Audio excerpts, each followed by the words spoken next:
Bismillahirrahmanirrahim. Assalamu alaikum and welcome to Newsroom. I'm your host, Khalid. But today is the 10th of October 2024 and these are the stories that we will be highlighting during the course of the show. We'll begin, ladies and gentlemen, with the visit of Saudi investors, a delegation that has come to Pakistan under the leadership of Minister for Investment Khalid bin Abdulaziz. This delegation is here on a 3-day visit to Pakistan. Many important meetings have been held, whether it be with our President or the Chief of the Army Staff, or the address of the Minister in a very important forum in which the different aspects of the bilateral relationship between Pakistan and the Kingdom of Saudi Arabia have been highlighted. This is going to be our first segment. Our second story concerns the day 368 of the Israel-Palestine, Israel-Lebanon, Israel-Yemen, Israel-Syria conflict and how it is becoming complex with each passing day. Then we are going to talk about World Mental Health Day that is being observed today across the world. And of course, this year's theme is mental health at work. How important is it to accentuate such an environment that promulgates mental health at work? Finally, we're going to talk about an extremely dangerous hurricane, Milton, that has made headfall in Florida and has caused havoc across the United States. And of course, a lot of people are very afraid of the consequences, and many tornadoes have also been seen emerging as a result of that. This is the lineup for today. Let's begin with our first segment, and that concerns Pakistan and Saudi Arabia relations in the realm of economy and so many other factors. The Kingdom of Saudi Arabia has been a brotherly, friendly country to us who has always backed up in the good and the bad times. It has always been there for Pakistan as a steadfast partner, as a steadfast support for us. To highlight this visit of the delegation that is here for 3 days, as well as the different tangents of relations between the Kingdom of Saudi Arabia and Pakistan, we've been joined in the studios by Dr. Mahmood Khalid. He's a leading economist. Dr. Saab, thank you very much to have joined us.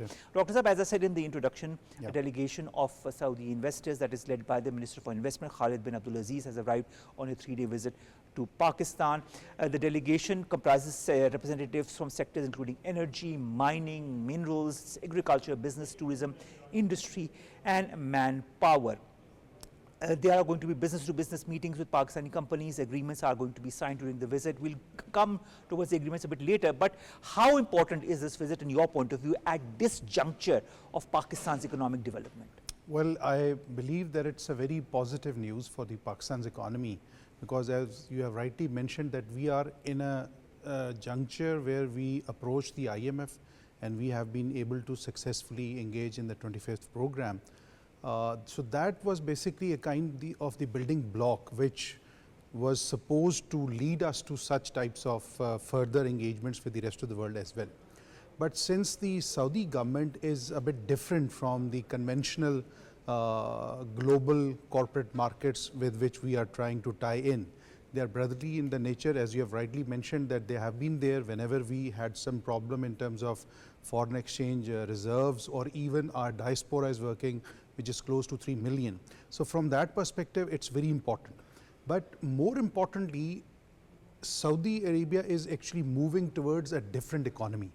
They have a Vision 2030, just like the last government of Muslim League Noon used to have one, and in which they are trying to transform their economy from a fossil fuel dependent economy in terms of production towards some other sustainable green types of economy, in which they are not just investing in their own country, but they are also globally reaching out. So there are 2 types of funds which they are using in order to extend their ties with the rest of the globe, in which one is pertaining to the development fund, in which they initiate programs and projects which belongs to energy and other sorts of development loans, and as well as they have sovereign wealth funds in which they are trying to invest. So from that perspective, it's really positive, because when you look at the Saudi Arabia, besides having them as a brotherly country, they're also investing around the globe. Their investment funds are not small. It is close to $260 billion. So if they are approaching Pakistan, so that means that they must have seen it from their business perspectives as well. That they must have seen the potential that Pakistan has to offer. Exactly. So from that context, it's really good. As you have mentioned that it's not their first visit. Actually, it's from a series of visits in which first our Prime Minister visited, then their Foreign Minister also visited, and now they have landed with the exact MOUs which they are interested in. So we are kind of able to package our possible investments trade with them. So that is something which is very positive for the economy.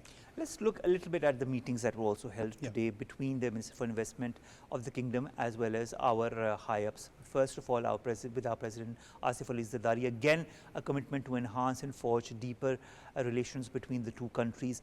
And at that moment, the Minister for Investment says during his meeting that Saudi Arabia plans to invest in the infrastructure and mining sectors of Pakistan. And his delegation will sign 25 agreements in different sectors that will boost economic cooperation between the two brotherly countries. And he says this is going to mark a new era as far as economic cooperation between the two brotherly friendly countries is concerned. He also, both sides have also talked about ways to enhance collaboration in agriculture and information technology. Now this signing of 25 agreements, somewhere it's written 27 as well, in different sectors, the beginning of a new era of economic collaboration, cooperation between the two countries? Exactly, because earlier the relationship with Saudi Arabia mostly had been in terms of oil trade, in which they were selling us oil and we were selling them textile, rice, and our diaspora was there. But now we have moved one step ahead, in which our business to business relationships would also emerge. Now remember, whenever businesses come to the other country, what they're expecting is that they're going to have more deeper ties in terms of business to business relations.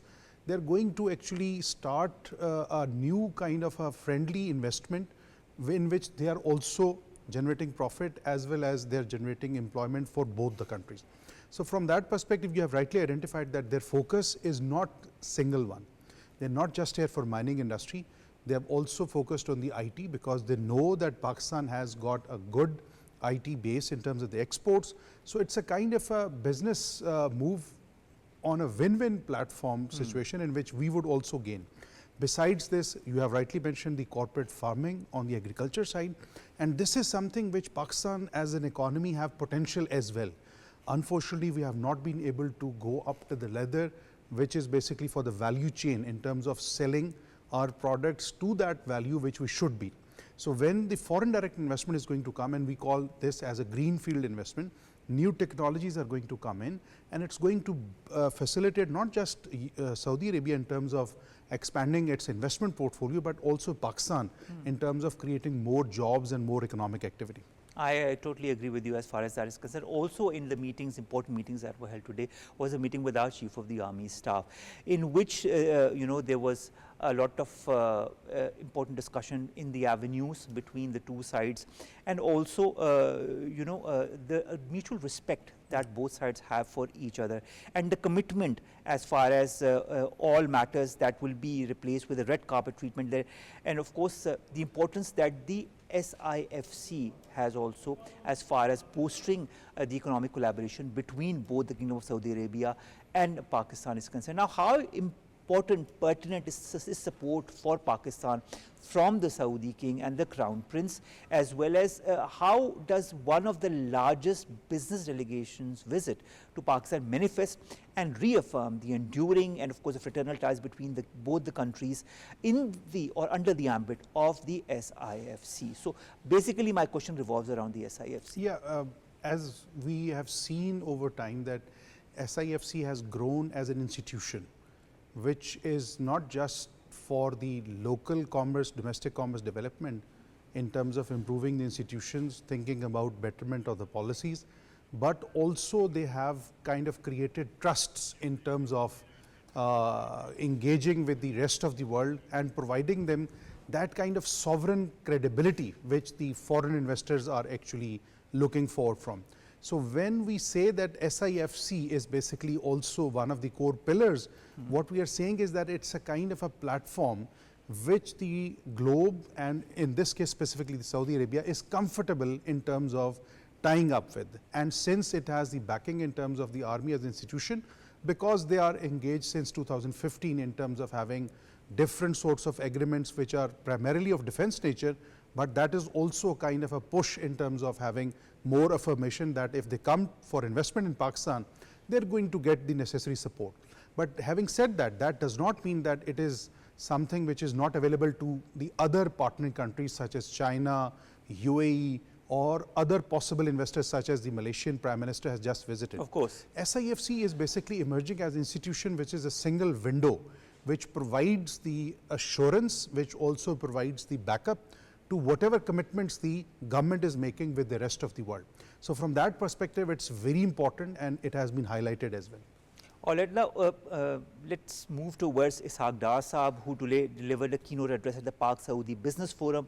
He welcomed this high-level delegation. He talked about many important things, whether it be the investment opportunities that both the countries can explore in different realms, in different fields, and of course the MOUs that are going to be signed in different areas as well. He talked about the friendship that exists between the two brotherly countries. He talked about Pakistan's new economic program that is backed by the IMF, that represents a shift from the past policies. He talked about how it aims to boost productiveness, how it aims to boost competitiveness, and how the government is. He talked about other measures that the government is taking, like reforming the state-owned enterprises, the macroeconomic policies that the government is moving forward with, including a flexible exchange rate, then of course reducing inflation and other positive indicators that the government has shown through the different endeavors it has done in this very realm. He also underscored Pakistan's potential in mining, IT, agriculture, again sectors that have been discussed beforehand, and renewable energy. And he invited the investors from the kingdom to participate in these lucrative opportunities. How do you view as these statements as an opportunity for investors from the Kingdom of Saudi Arabia to invest in Pakistan and strengthen economic collaboration? Well, as you have rightly mentioned, what the Deputy Prime Minister has actually highlighted is that we are on the path in which we have initially confirmed our stabilization and now we are gradually moving towards growth. If you remember, just 1 year ago, we had the highest inflation in our economy since independence, close to 40%. And we also had to go and engage with the IMF in terms of the commitment for the 25th program. So it was not easy. But having said that, still the government has been able to manage not just to bring down the inflation, they have also reduced the policy rate, which means that the private sector credit is going to go up. At the same time, they have also been able to renegotiate with the IPPs in terms of reducing the capacity charges. So that is going to actually reflect in terms of lowering down the energy tariffs for businesses as well. But having said that, the main point of his discussion is that we have actually moved towards more market-based economy. So when we say that it's the flexible exchange rate system, that means that the government is not going to control it anymore. It's going to be based on the market forces. And when we say that, that means that the intervention of the government or the footprint of the government in terms of regulating things is going to minimize gradually. And this is something which is a very positive news from a business perspective, because the businesses need certainty, and the certainty comes when the government says that we are not part of any price setting behavior. That is going to be taken up with the market itself. Dr. Saab, another indicator of this certainty is the stock exchange. Yes. The KSE index, I mean, it has moved to levels we've never seen before in the history of our country. Exactly. So if you look at the stock exchange market, it's not just about the trade volume there. The main crux is that now the persons which are basically the investors feel that the businesses on the other side of the scripts which they are buying are going to do better. If I'm going to purchase shares of a particular company, that means that I am now trusting that the company is going to do better. Agreed. So from that perspective, if the stock market evolves and it grows, that means that there is now expectation that in the coming future, we are inshallah going to see an economy which is growing. Inshallah, inshallah. My sentiments exactly. Now, you know, at the same business forum, the Saudi investment minister also talked about, and he said some very important statements. I'll take them one by one. First of all, he said there were no limits to the possibilities of economic cooperation between the two countries. I think that's a very important statement, and it's also a statement for those countries who are, trying to portray Pakistan in a negative light. He also, said that there is no limit in the economic sphere, and there is no limit to our friendship, and there is no limit to our bonds and to our historic relations. So he just not relegate himself to the economic opportunities. He also talked about the 27, this time he talked about 27 organic agreements worth $2 billion that will be signed throughout the day. How will these agreements, in your point of view, further our relations, and how important is this comment when he says there's no limit to the possibilities of economic cooperation between the two countries? Well, I'll be very candid on this particular point, because I've been closely observing the way Saudi Arabia is furthering its investment across the globe. So we should not expect that these investments are going to be loans or it is going to be on easy terms. It is going to be competitive. So when Saudi investors are coming to invest in a particular country, that means that that particular country must offer them the best regulatory regime, the best businesses practices, as well as some potential for growth. Remember, the foreign direct investments are not here for 1 year, for 2 years or 5 years. They're here to do business for long term. So if they're going to invest, for example, they are going to invest in oil refineries in Gaza, so that means they're going to put a lot of stakes there, which are going to actually do economic benefit for them as well as for the hosting country. So from that perspective, what we're expecting is that this investment, as the minister has rightly mentioned, has no limits. So that means that if we start engaging with them, then the potentials are many. But the question again remains that are we really prepared for that kind of an environment or not? Because when you are engaging in a globally competitive environment and seeking investment, again, as I said, that it's not a loan. In the loans, the creditor is not bothered about your particular economic conditions and that, because it's generally collateral based. But in this case, this is investment.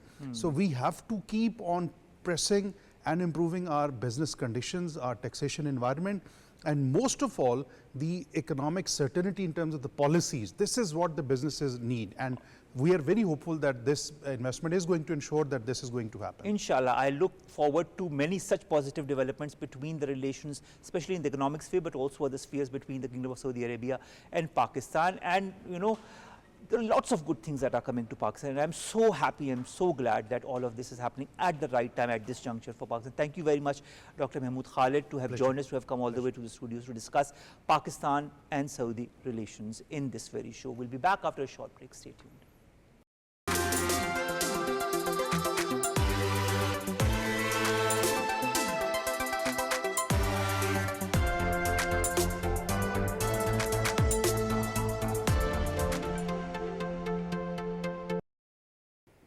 Welcome back, and our second story today concerns the Israel-Palestine, Israel-Lebanon, Israel-Yemen and Israel-Syria conflict, war, genocide, crimes against humanity, and the list goes on.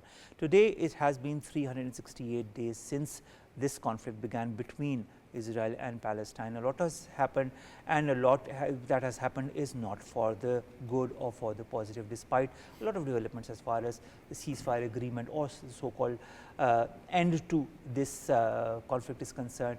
The end doesn't seem to be anywhere near. Now, to highlight different aspects of this current conflict, we've been joined by two guests in the studios. Let me introduce them to you one by one. On my very right is Dr. Gul.i.Ayesha Bhatti. She's a foreign affairs analyst. Thank you very much, Dr. Saiba, to have joined us. And Abur Rehman Mattar, our regular guest as well, our dear friend from the Arab world. And of course, you being a journalist, you understand things in a much better perspective. I wouldn't say that Dr. Gul.i.Ayesha doesn't understand this as much as you do, but of course, these are two different perspectives. Let's begin with you, Dr. Gul.i.Ayesha. Dr. Gul.i.Ayesha, I'll begin with Pakistan's perspective of it all. A year has passed since this Israel-Palestine conflict, and Pakistan on the occasion expressed deep concern over the ongoing violence, Israeli airstrikes on civilian areas, including on schools, on mosques, on refugee camps. This is something that happens every single day. Pakistan's Foreign Office spokesperson reiterated Pakistan's call for the United Nations Security Council to impose an immediate and permanent ceasefire, said that Israel will be held accountable for all the war crimes that it has been involved in, and said that Pakistan is deeply concerned about the starvation, the genocide of the people, and of course the horrific incidents that and the attacks that are happening on civilian targets, and of course also pointed towards the war crimes that Israel now is involved in. Genocide, the attacks on civilian targets, war crimes, crimes against humanity. Till when, in your point of view, Dr. Saiba, will this barbarism continue? When and how will the United Nations Security Council intervene in unison? Thank you, Omar. You asked a really interesting question, and I think nobody has got the answer because unfortunately the position of United Nations and the other human rights agencies has been really disappointing. You know, that death toll, the humanitarian crisis, it has been unprecedented. We haven't seen anywhere. 42,000. Those are just the counts, and there are billions of the people who have their bodies are not has not been identified. This is something we we should be worried about, and Pakistan has been raising the voice, and Pakistan is actually the champion of raising voice for the humanitarian crisis, whatever is happening around the world, and specifically for the Palestine. But the thing is that United Nations is not ready for taking any concrete decision. That is, I would say that somehow it's a flaw in the international law, because United Nations has not asked Israel to stop doing all these atrocities, and secondly, the Security Council is not successful in approving any concrete resolution on it. One resolution that is passed and it is called non-maintainable. Yeah. And it hasn't been applicable in a concrete way. That should be there. And on the other hand, there is an interesting thing, Omar, we should look into, that Israel is also facing so many difficulties while going into the war, because this war is actually multifaceted. It's engagement with Lebanon, and engagement in Gaza, and then Iran, and then Yemen, Syria. So it's somehow taking Israel to a position where Israel is going to face difficulties in it. And they are not keeping this in their mind, and they are thinking, okay, we are going to find success over it, but they are not. And it has been proven in the history since the 1984 and after that, whenever they are going to go for that land intervention in Yemen, they always face the failure. And there is another thing, having said that the economic atrocities, why? Because in Israel, all the international companies, they are leaving, and the people, they are putting pressure on the government, the far right extremist government. They are facing pressure from the people who are asking for the peace, because they have been promised by the Israeli government for a peaceful homeland, and that is nowhere. And there is an interesting fact that the 50% of the rise is there since 1 year, that Israeli, they are leaving the land. Because it's no more of safe I don't know, place. whatever methodology or philosophy Israel has behind this, I don't know whether it is working for them or not, but it is certainly creating havoc, and it is ushering precedents that we have never seen as far as war crimes and crimes against humanity is concerned. Abdur Rehman, coming to you, 42,000 plus people have been martyred in Gaza alone. I'm not talking of Lebanon for the moment. Around 97,000 plus have been injured, and this is just an official account. We don't know unofficially how many. We remember the Lancet report that talks about 180,000 plus who've been killed, and the actual number will be revealed once this war ends, whenever it ends. I hope it ends sooner than later. Then of course, the number of Israeli Palestinians who've been arrested, more than 11,200 have been arrested so far since the conflict began. The amount of schools, the public infrastructure that has been completely destroyed. 11,001 students have been killed, and 17,772 have been injured. And the number of children who've been also martyred in this, including the school children, has increased by 20,000 plus. 10,000 people are missing under the rubble of destroyed buildings. Are these not examples? I mean, I just, it breaks my heart to talk about this whenever we talk of Palestine, but we have to highlight it as much as possible. Doesn't this shouldn't this be considered, or isn't this being considered as an example of ethnic cleansing, war against humanity? When will this genocide end, in your point of view, Abdul Mattar? And, what has the world learned a year since this carnage began? This carnage is going on indiscriminately since the last 368 days and doesn't show any signs of abating. Is the world also becoming more and more numb to such atrocities? To me it is very clear that the so-called international community system, it has already collapsed.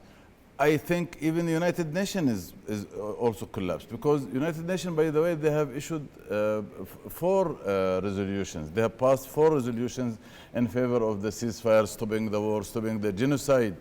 The International Court of Justice also has, demanded the stoppage of the war and it called that what Israel is doing is a genocide, but nothing is happening. No practical steps is taking place.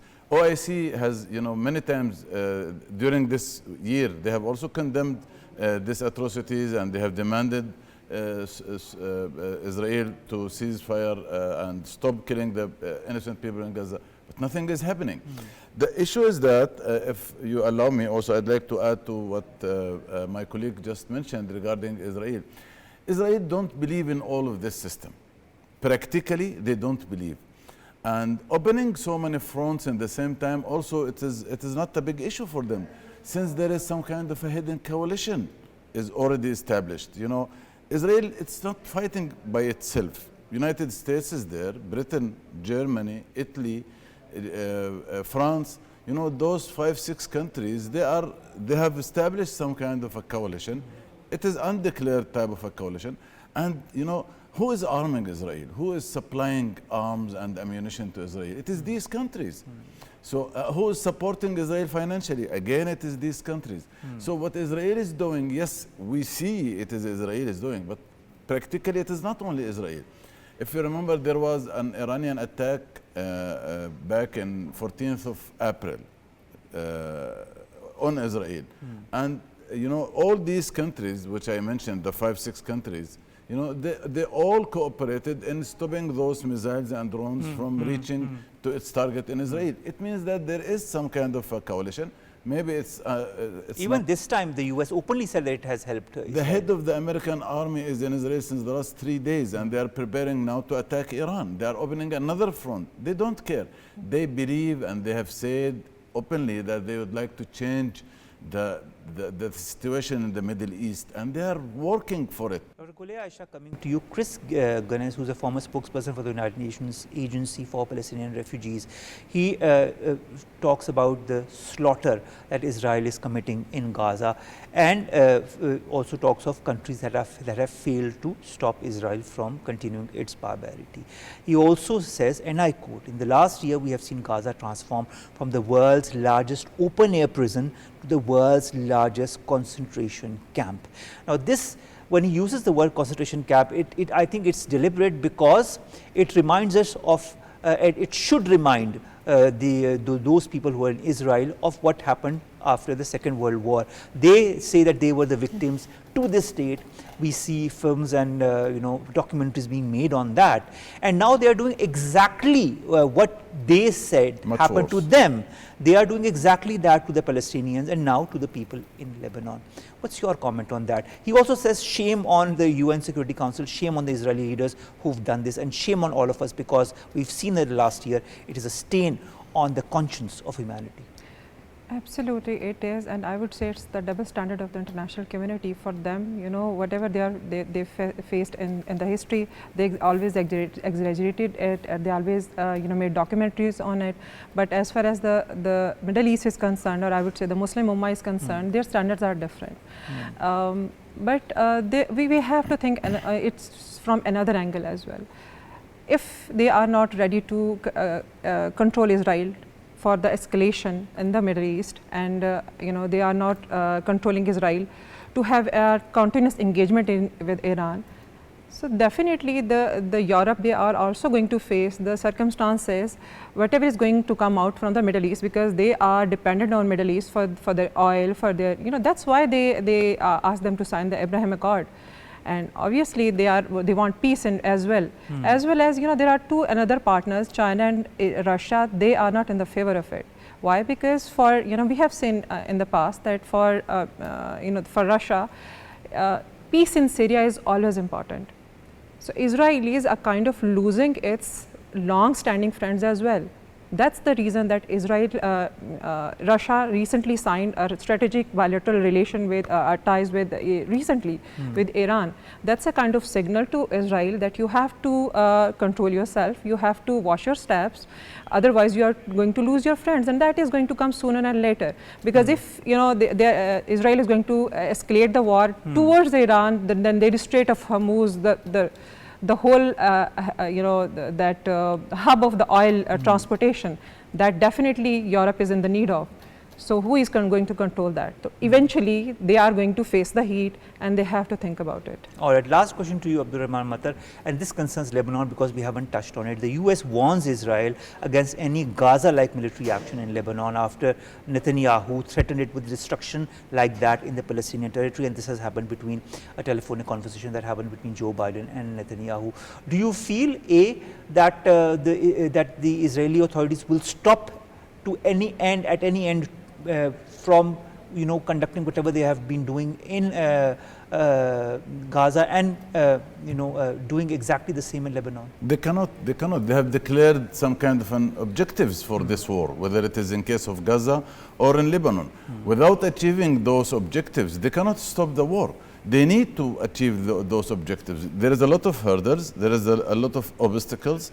They couldn't so far, at least, achieve their targets in Gaza, and that's why, by the way, that's why they have opened the front in Lebanon. But again, in case of Lebanon, they have declared a lot of objectives, and definitely they need to achieve the goals of this war. Otherwise, they cannot stop it. That is true. Thank you very much to both of my guests. We're a bit short of time. I would have loved to talk a little bit more because this is a conflict that needs a lot of explanation, that needs a lot of elaboration, and needs a lot of context as well, and there are so many different angles to it that need to be highlighted, and the public needs to be also apprised of all that is exactly happening and what and why it is happening at this stage of time, and what are the actors doing exactly to further perpetuate this. Dr. Gul.i.Ayesha Bhatti, Abdurrahman Mattar, thank you very much to both of my guests to have joined us, to have talked to us, and to have highlighted these atrocities. We cannot stop talking about this, and we need to talk as much as possible through whichever forum we can use, because this needs to be said and said out aloud, so that some kind of conscience comes back to the minds and hearts of those who seem to have lost it. Ladies and gentlemen, that brings us to the end of today's newsroom. See you inshallah tomorrow with news story segments appearing to us, you in Pakistan. Stay safe. Allah Hafiz.